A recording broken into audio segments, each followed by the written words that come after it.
Hi, everybody. This is Jessica, the Enneagram Life Coach, and I haven't done a video in a long time. I'm sorry for that.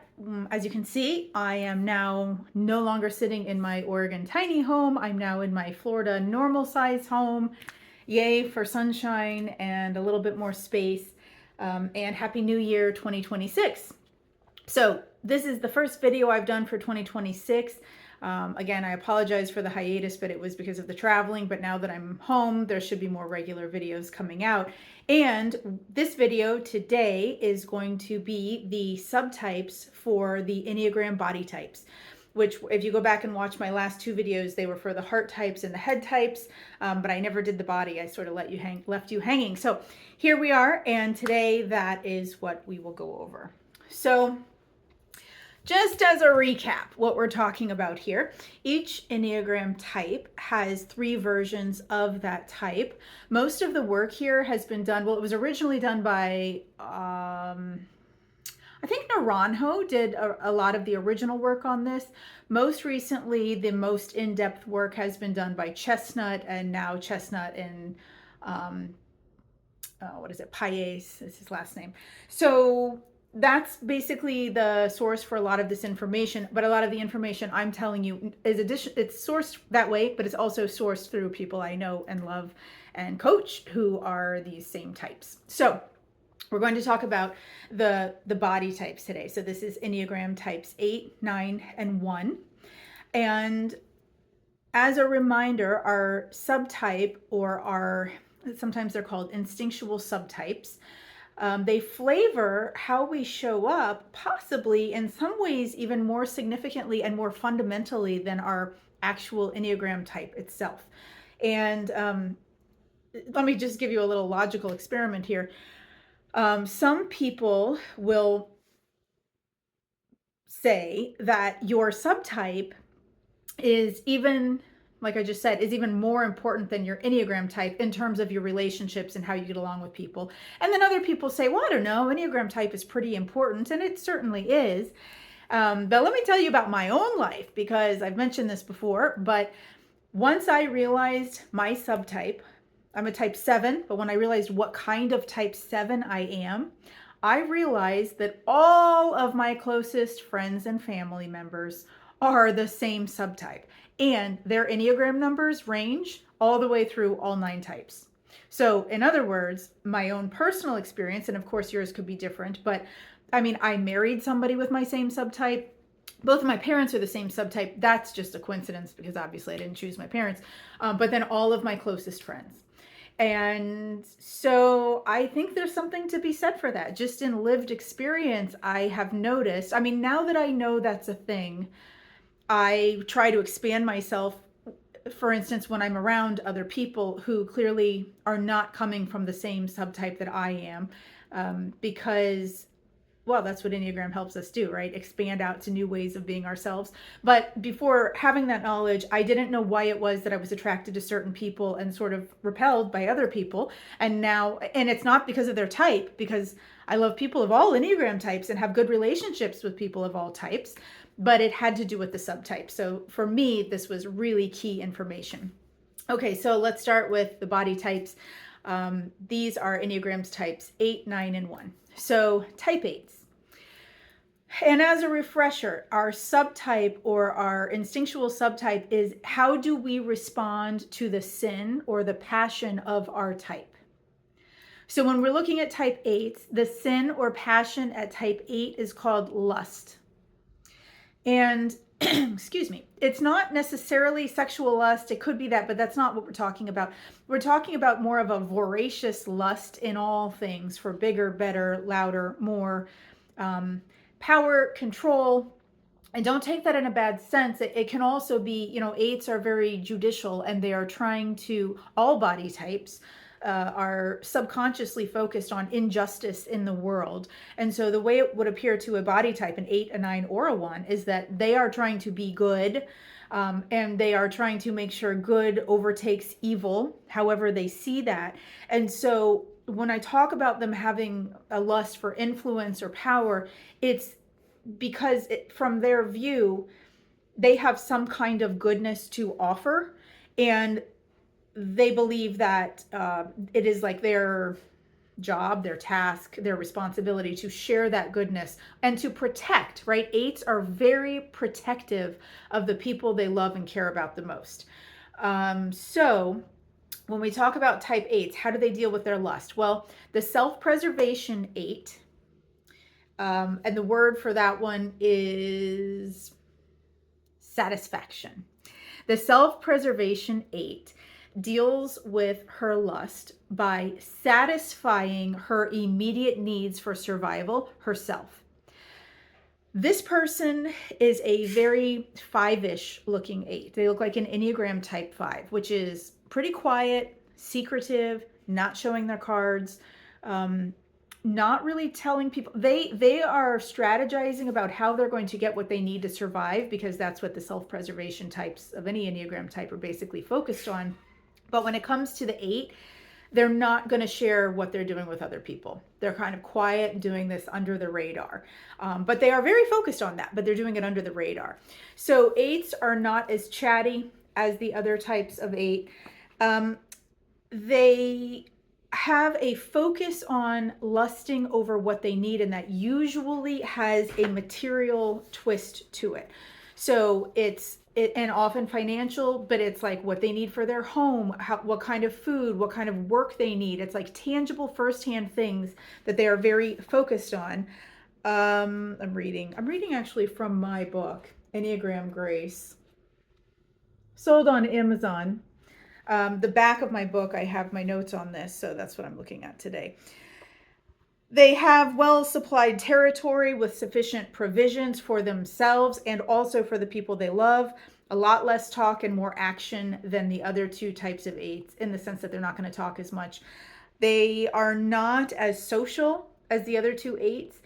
They're also not, no eights are interested in like social niceties. That's not really a thing at eight space, but you could even say this eight,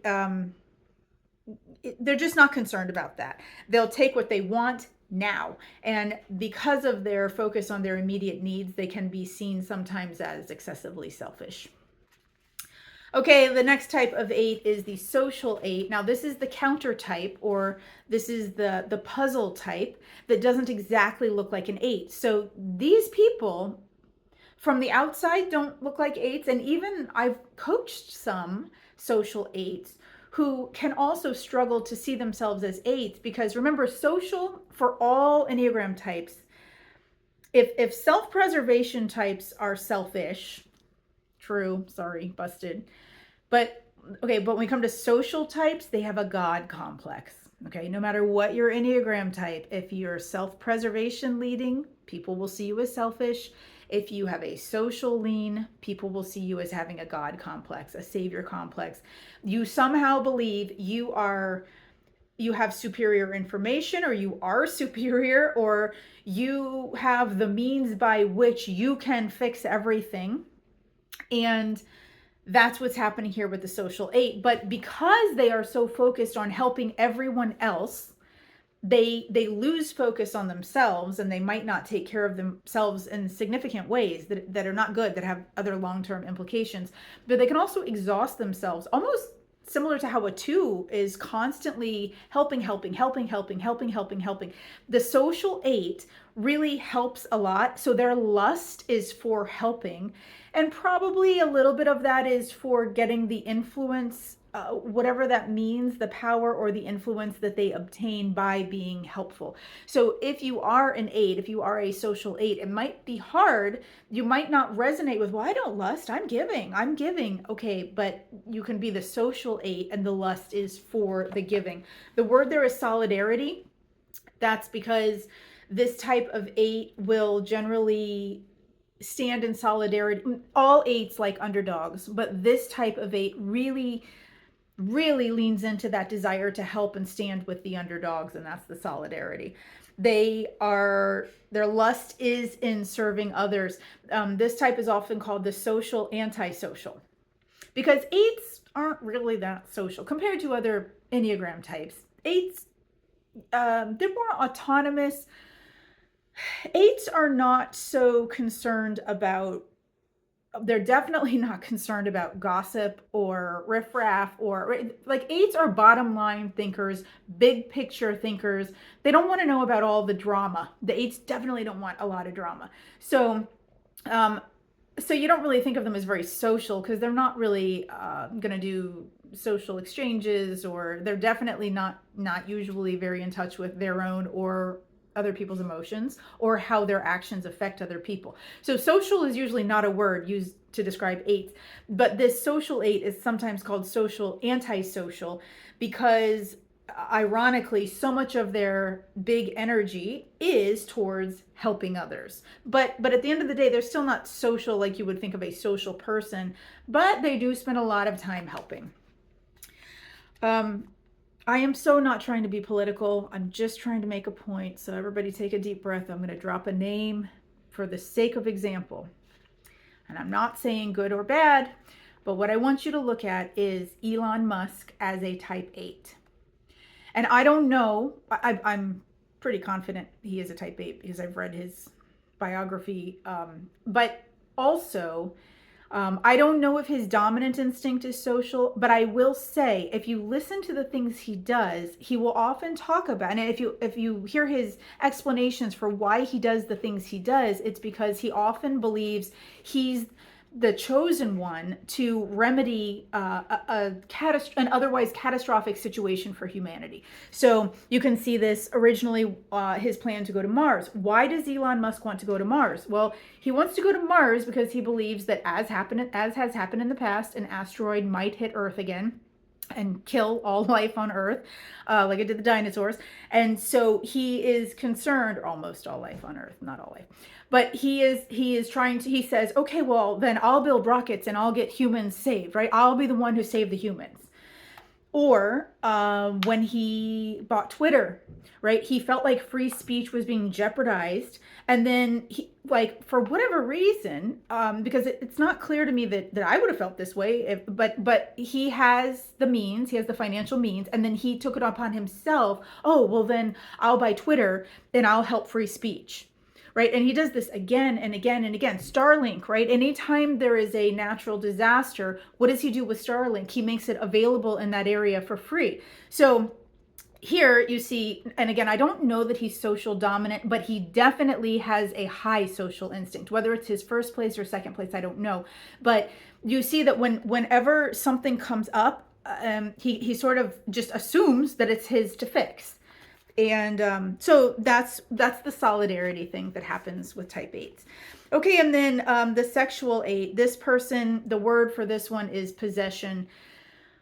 I've mentioned before, no matter what your Enneagram type is, if you are the sexual dominant instinct or the one-on-one dominant instinct of that type, you have a lot of charisma. You're a little bit spicier than the other versions of your Enneagram type. Maybe a little louder, maybe there's like a charisma, there's an energy, there's such an energy for the sexual dominant types. If you have sexual in your first or second place, you know what I mean by this. You know when you're connecting with people, and it doesn't have to be in a romantic way. It's just even friendships or business partners, or just you meet someone and you really have like an intense connection. So when we're talking about the type 8, the sexual dominant instinct in type 8 is like the most turned up type of person.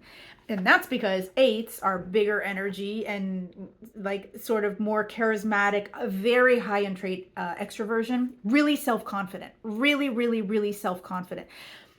Also, this is what distinguishes an 8 from a 6, because a lot of sexual 6s believe that they're 8s. But here's the difference. 8s literally don't have any self-fear, self-doubt. Again, look at Elon Musk. Look how, to most of us, it might seem preposterous that you would think that you're the one who's going to save humanity.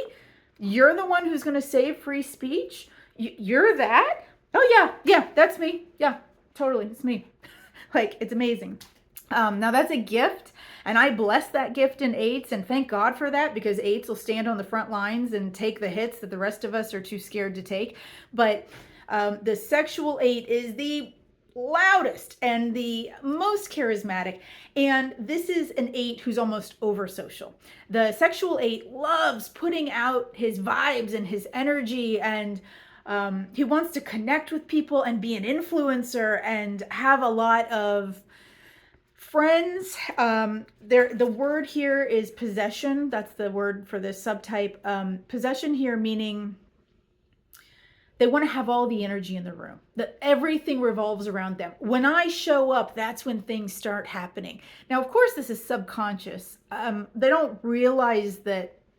They don't realize the I don't know, the level of self love or self. They're so impressed with themselves, and they're so sure that you're going to be also very, very impressed with them. So they're really big on connecting.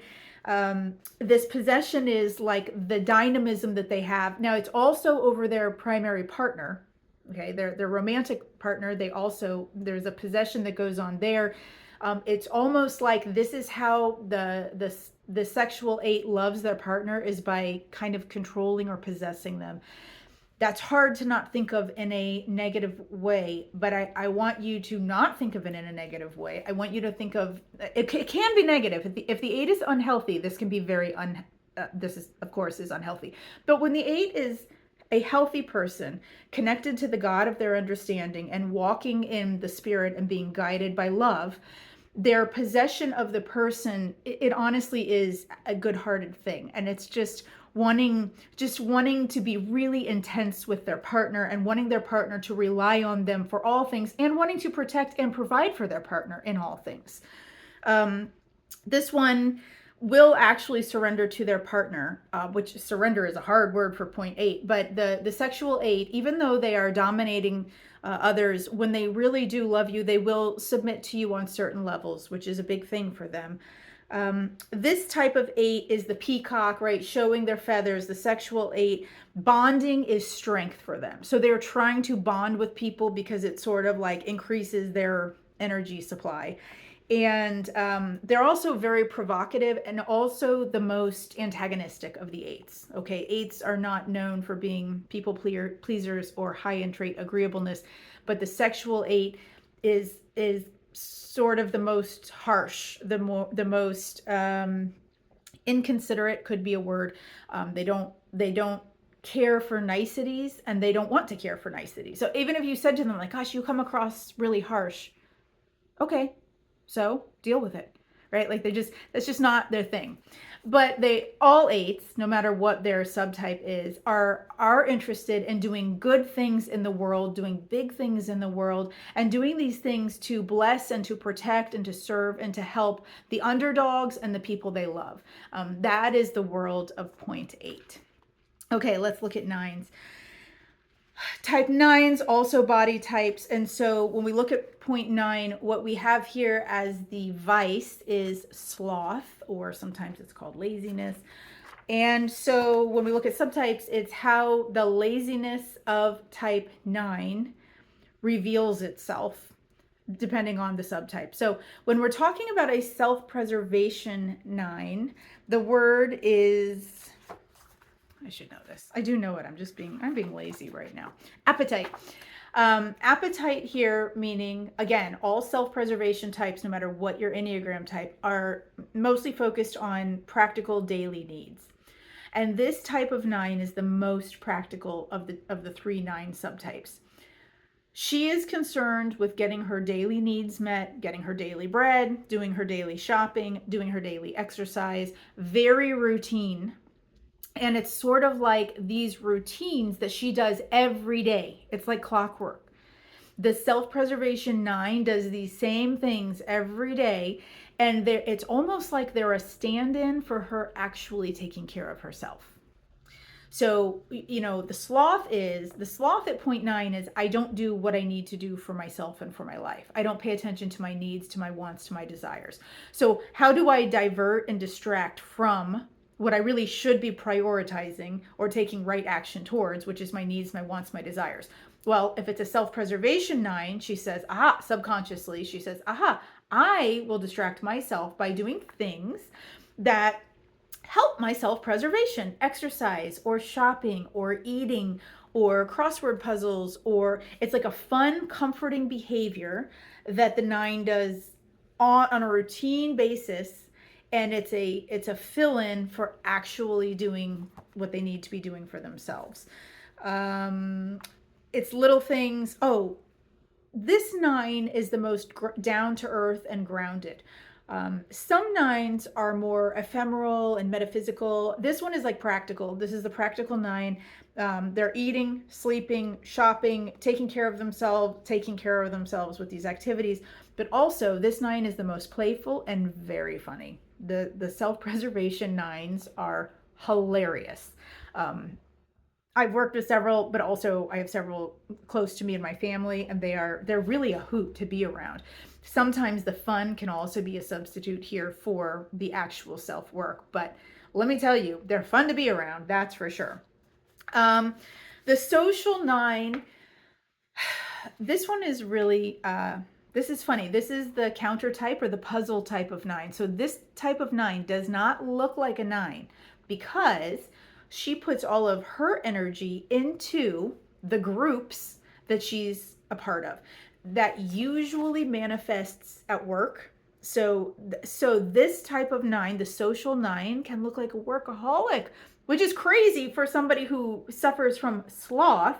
But again, what's happening is instead of this person paying attention to her own needs or wants or desires, she diverts and distracts to the needs and wants and desires of the group. And the group has endless needs, wants, and desires. And this sweet 9, because she's so desperate to connect, right? That's another thing 9s are looking for, is they want to be part of the whole. They don't want to be disconnected and fragmented out. They already feel like they've lost themselves. They don't want other people to lose them too. So this social 9 will just give all of her life energy to the group, to her own neglect. And it gives her a sense of belonging. But underneath, the social 9 tends to be a pretty sad 9, because at the end of the day, she sort of somehow knows that she's betraying herself. She's selling out herself to the group. Now, this 9 is a very good leader. The social 9 is one of the best types of leaders of all 27 subtypes on the Enneagram, because remember, 9s are mediators, they're peacemakers. They are very concerned about hearing everybody's point of view. So if you put this person in a group context as a manager, or, an owner of a company, or, she's very genuinely concerned about making peace within the company and making sure everybody's happy and healthy and everything's running smoothly as it should be. But she'll do this till 4 a.m. And she'll work, making her even look like a 3. But she's really a 9. And this is how her sloth manifests. The social 9 is doing that to fit in. She's like paying her dues to be a part of the group, because she secretly feels like she's not really that lovable, and maybe the group doesn't really want her. So she's very sacrificial, very unselfish, always smiling, always taking one for the team every single time. She hides in the crowd. This type of 9, the social 9, she wants to be in the crowd, but she doesn't really want the attention. Like, she doesn't want the spotlight on her, that's for sure. Unlike a 3, she does not want the spotlight. And also, she just kind of wants to be in the crowd, but hidden in the crowd. She doesn't want to be called upon.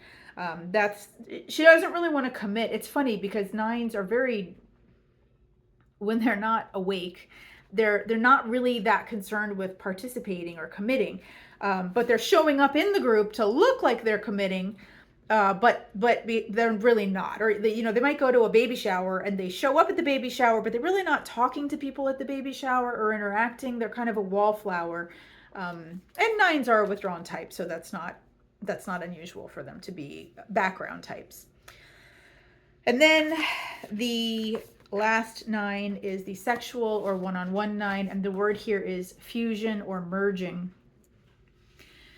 Because now all 9s tend to merge or fuse with important people. But what happens with the sexual dominant subtype of 9 is she falls asleep to herself, right? Okay, well, how does her sloth manifest? Into the people who she's closest to. Usually a partner, often your children, can be a close friend, can be a parent. But it's like she totally ignores her own needs, wants, and desires for them. And you see this, I see this a lot. I work with a lot of nines, and it's like their partner, it's like, oh, if they're with a partner who likes baseball, they like baseball. And then if they break up and they find a new partner who's into, fish aquariums, now they're into fish aquariums all of a sudden. It's like, and then they find another partner who's into politics. Now all of a sudden they're into politics. It's like they have a hard time standing on their own 2 feet because they're merging. Or if they have a kid who's like a soccer player, they might be, being a soccer mom might be like her one and only thing. Everything is soccer mom, soccer mom, soccer mom. And then that kid graduates and goes to college, and now everything's UF. It's, but I also have heard before, and I think I've mentioned on here, even though the word is fusion or merging, it's more like the 9 evaporates, right? When you think of a merge, you think of like 50-50, but that's not what's happening here. It's not 50-50. It's all the other person and 0 of the 9, right? So it's not actually it's a being absorbed by the other.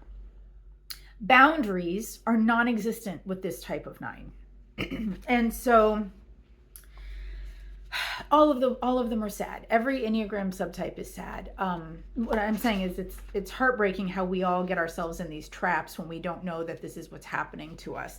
Of course, for the 9, the way out of this, and for the 8s too, is to connect to the God of your understanding. And for the 9, it's take the next right action that you need to do today. For 8s, it's more like being open that you don't know everything, that you don't have all the answers, that if you would not be so black and white and have such armor up, then actually you could learn something new and improve yourself or your life by learning something new. But when it comes to point 9, finding your own needs and wants and desires is so important. Not living through another person. The sexual 9 is trying to do that. She doesn't differentiate herself, so she needs to start setting boundaries and differentiating. Also, this is a total side note, but I have recently noticed another pattern, right? Enneagram is just behavior patterns. I have noticed an extreme pattern of, so this is do what you will with this, but I know several 9s who have exes who a lot of times they have or share children with these exes, but it doesn't have to be, and it doesn't even have to be an ex actually. It can be a political figure but they have one person who sort of, it's like every time you talk to this 9, that one person, their foil, their arch enemy comes up. And it's like every problem they have is because of that person. I've noticed it normally happens with exes, but like I said, it doesn't have to be. It can be a political person that they don't even know personally. And it's like, and that's another version of sloth, right? If every problem you have is because of that person, that actually means you haven't fixed your own problems, dear. Like no other person. We are all culpable. We're all our biggest problem. Everybody is. And for 9s going asleep to themselves, it's like, no. So the boundary thing is where I'm going with this. It might be true that you never set boundaries with that person, but it was just as much your fault as it was theirs. You cannot hold them fully responsible that you didn't hold boundaries or that you're still not holding boundaries. That's your work to do. And I know 9s don't like conflict and they don't like setting boundaries, but the alternative is this deep resentment and like vitriol and a lack of peace, right? And 9s want peace. Well, that's a good way not to have peace, to make that person responsible for your problems. If you become responsible for your problems, well, now you and God can work through this, right? And we can make some progress. But if that person over there is responsible, I don't know. Because I guess if he wakes up tomorrow, you're still going to have all your problems. It's not a good place to be in. Okay, and now we're going to go to type 1 and the 3 subtypes or instinctual breakdowns of type 1. So remember at 1, the vice or the sin is anger. And what ones subconsciously do, their chief, what's it called, defense mechanism, is reaction formation, which means when they have a bodily reaction internally, ones have a sense that their actions have to be appropriate in the world, have to be good, have to be helpful, have to be morally right. And so they have this sense, in a way that the rest of the types don't, that bodily sensations, whether it be your sexuality or your anger or your desires or your want to have fun or whatever it is, there's this thing with ones where they need to hold that in and be appropriate. And anger is something that ones, well, obviously, if you're constantly upset at the way the world is, which happens for all the body types, remember the world is unjust, and they believe that they have something to contribute in some way, or they see things in a way other people don't. When it comes to ones, it's like they are working so hard, and they really are. They're the most critical type on themselves. Sixes are pretty bad too, but ones by far have the loudest critical voice barking at them all the time, telling them they're not doing things properly. And so this reaction formation, and all ones do it, no matter their subtype, but it's when they feel anger, instead of letting the anger show, they try to repress it. I think I've shared this before. That can look like, I've seen some ones who have this nervous thing where their eyes or their jaw, like literally when they're talking to you about something that makes them agitated, they'll do that. That's like holding anger in. Like, ones don't realize you can see it in their bodies. Okay, I'm saying all that to say the self-preservation one is really good at the reaction formation, meaning even though she's angry, she translates that into warmth and friendliness. And because of that, the self-preservation one is received by others as friendly. The other two types of one, not so much. They might be seen as constructive, or maybe not. They might be seen as a little bit feeling morally superior. But when it comes to the self-preservation one, she actually seems like a friendly person. And that's because of that reaction formation, because she's quickly translating her anger into warmth. So the name for that type of one is worry, and that's because the self-preservation one she's most concerned about how she shows up. Okay, her anger is towards herself, and that she needs to be appropriate. She needs to do good. She needs to, be the best mom she can be the best athlete she can be, keep her finances in order, make sure she exercises every day, make sure she gets good grades in school, make sure, her anger is directed at herself, and her criticism is of herself. And she worries, the word worry there is because she worries that she's going to drop the ball in some of these areas, or multiple of the areas, that she's not hitting the standards she needs to be hitting. And that makes her have a ton of anxiety. Now, the other two types of one, you don't see anxiety like this. And this is another reason that ones and sixes can sometimes be confused with one another, because sixes, of course, have fear is their vice. So they have a lot of anxiety. No matter what kind of six you are, you have anxiety. But ones don't all have visible anxiety, but the self-preservation one does. She's worried. She's also worried if she doesn't do it, it won't be done correctly, and then she's going to be responsible for it falling apart. So she worries over all the details. She's very fussy about everything. Well, did you plan that? Well, what are we going to eat? Well, do you have water? Well, what kind of water is it? Well, are the kids going to have the right color on picture day? It's like all the things. She has lots of anger over just minutia, and she's very concerned about perfecting herself, so that it's kind of like so her self-critic doesn't keep barking at her that she's not doing all the things. Okay, that's the self-preservation one. And the self-preservation there, again, is she's making sure she's eating properly, working out properly, paying her bills properly, keeping her house properly, being a good wife, taking care of the kids properly, making sure that the dogs get good attention. It's like all of the things that happen within her self-preservation realm, she puts on her own shoulders and worries about them. Okay, let's go to the social one. The social one is not so friendly. That's not a word most people would use to describe a social one. At her best, she's a teacher, and this is the very Mary Poppins type of one. This is the one who is going to lead by example.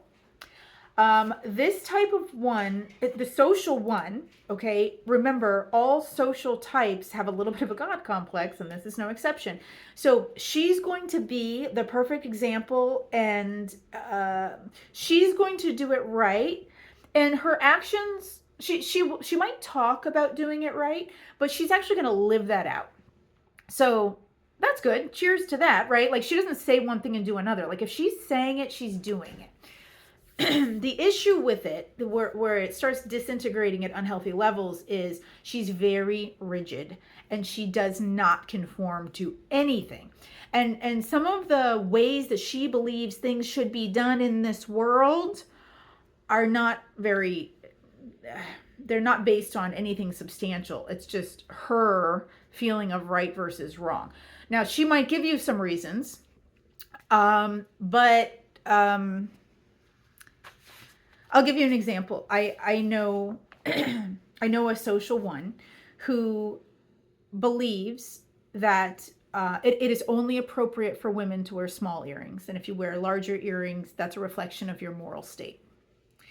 Now, she actually knows that that can't be true. I mean, we could disprove that very easily with all sorts of case studies, but that's not something she's willing to let go of. So big earrings equal moral depravity for women. Well, for men, forget that. I don't even, Lord help the men. I don't even know what it means for them. For women, it means moral depravity. So that's just a very rigid take on things. The social one needs to feel superior. All social types have a little superior God complex, right? But she needs to make you wrong so that she's right, so that you know the proper way to be. And if you're not sure how the proper way to be is, look at her because she's doing it right. Okay.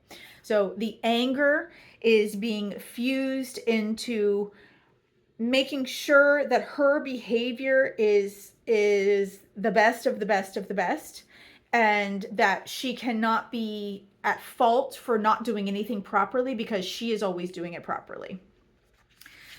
And then we get to the sexual or one-on-one one. It's a lot of ones. The one-on-one one. And that subtype, the word for it is zeal, because they are quite zealous. And because they are quite zealous and not afraid to show their anger at all, they are the puzzle type of type 1, meaning they don't look like a 1. Just as a recap for ones, the self-preservation one, you can't see her anger a lot because her anger is directed towards herself. The social one, you can see her anger. She's not happy that you're not wearing proper earrings, right? Like that's how it'll manifest. Or she's not happy you're not doing what you should be doing with your life. Or she's not happy that you're not doing your homework the way you should be, or that you're going to, you're an Elks member, you're not a Moose member, you're a, whatever it is, like she's kind of like secretly letting you know, but you can see the anger and the coolness in that one. Also, the social one tends to be shy and doesn't like to be, I didn't mention this, I'm sorry. She doesn't like to be in groups, really. She feels standoffish. She's not like a camaraderie person, okay, the social one. Okay, but the sexual one, zealous. So this one, if she's mad, she'll probably tell you. And also, this one looks a lot like an 8 because she is not trying to mask her anger the same way the other ones are. Now, it is still true to some extent, any type of one does not always believe that anger is appropriate. So they're all, to an extent, trying to hide their anger. But the sexual one hides it the least, especially in areas where she is zealous for the cause and she feels like she's justified in being angry about it. Okay, so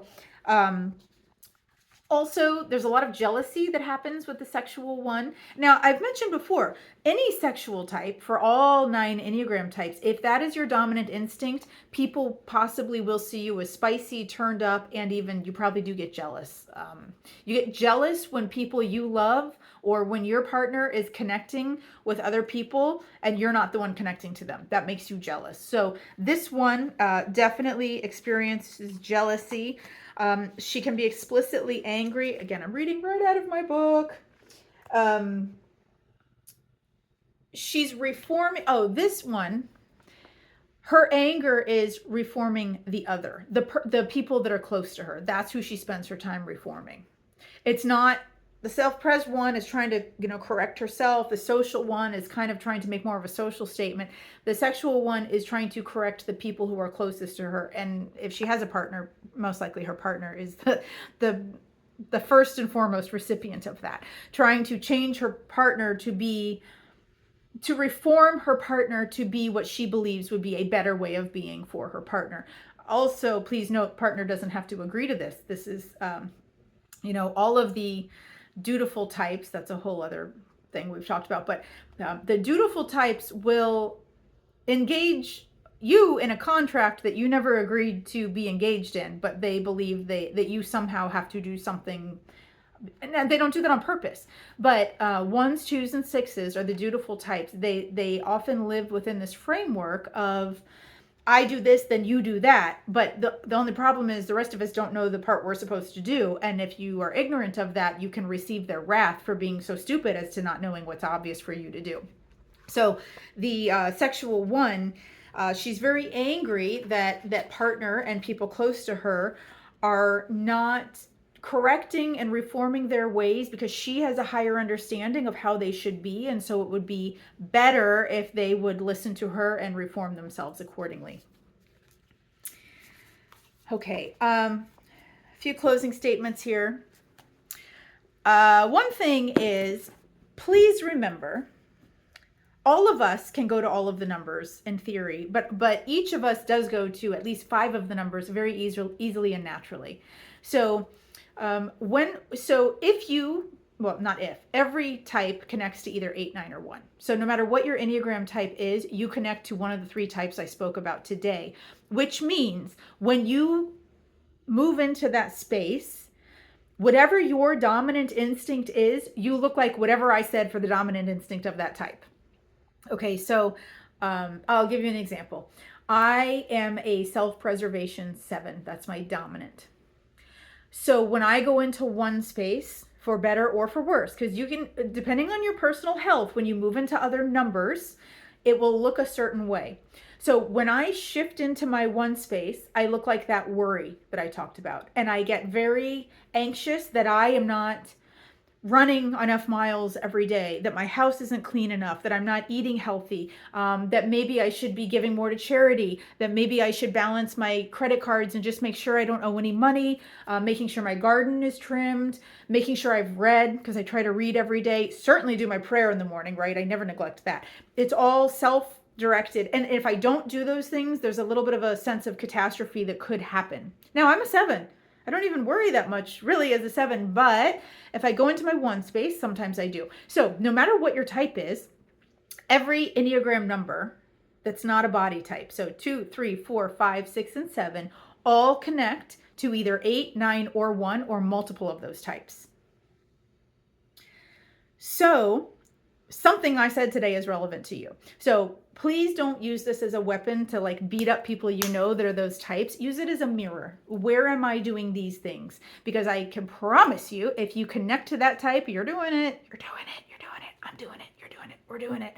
And that's why we do this work. And secondly, I don't know if I mentioned this in the previous videos, but whatever I kind of just said this, but whatever your dominant instinct is, so for me, it's self-preservation.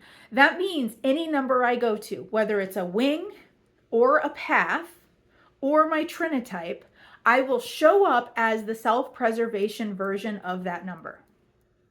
Also, my stack, meaning I am self-preservation, me personally, I am self-preservation, then I am sexual, and my repressed is social. Everybody's 3rd place one is repressed. So what that means is any number I go to, I'm going to look like self-preservation, but I'll also be pretty strong in the sexual or the one-on-one. So again, one-on-one, I could pay attention here. The one-on-one one, and also 8 is my wing. So I, as a 7, I can also glean information today from the self-preservation 8. That was the satisfaction one, always getting what's mine first. And I can also get information from the zeal one. Okay, so these videos aren't just arbitrary, and they're not just for you to, get mad at your grandpa for. They're actually for you to do the work. Thanks for watching. Happy New Year. And I will, Lord willing and the creek don't rise, get another video soon. And if you haven't bought my book, it's not even that expensive, guys. Enneagram Grace by Jessica Lee on Amazon. Thanks.